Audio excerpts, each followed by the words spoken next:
narito ang update sa kasal ni Angeline Quinto at Nonrib Dakina na idinaos sa Quiapo Church. Mga ilang oras lang nakalipas, April 25, 2024.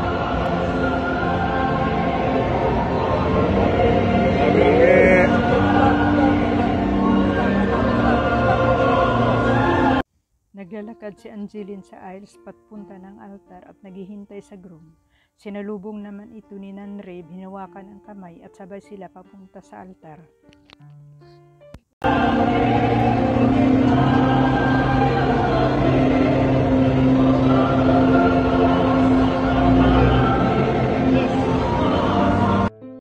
Si Nonrib ay non-showbiz boyfriend ni Angeline for a long time bago sila ikinasal.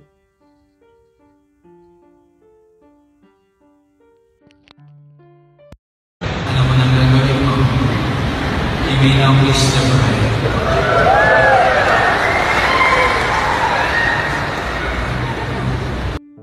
Pagkatapos ng wedding ceremony, tumayo kaagad ang dalawa at hinawakan ang bilo, pinawi sa mukha ni Angeline para mag-kiss the bride, si Nonrib.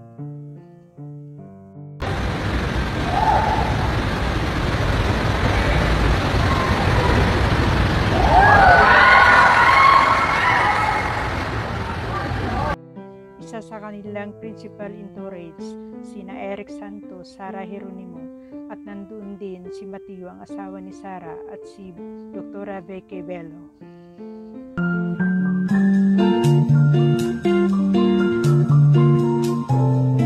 Naglalakad na sa aisle si Sara Geronimo, napakaganda tingnan, na may daladalang buki ng bulaklak.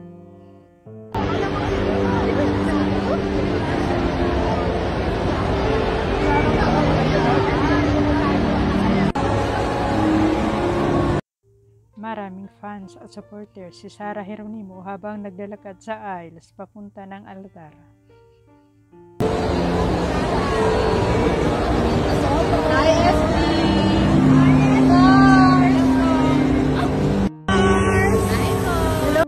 Maganda naman ang kulay ng suot ni Sara ayon sa motif ng ikinasal, kulay berde.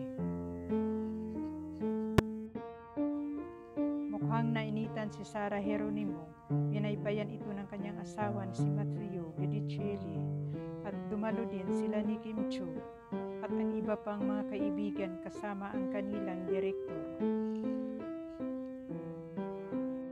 And handsome faces tonight and familiar faces. It feels like we can see sabihin natin yung nandito ang cute.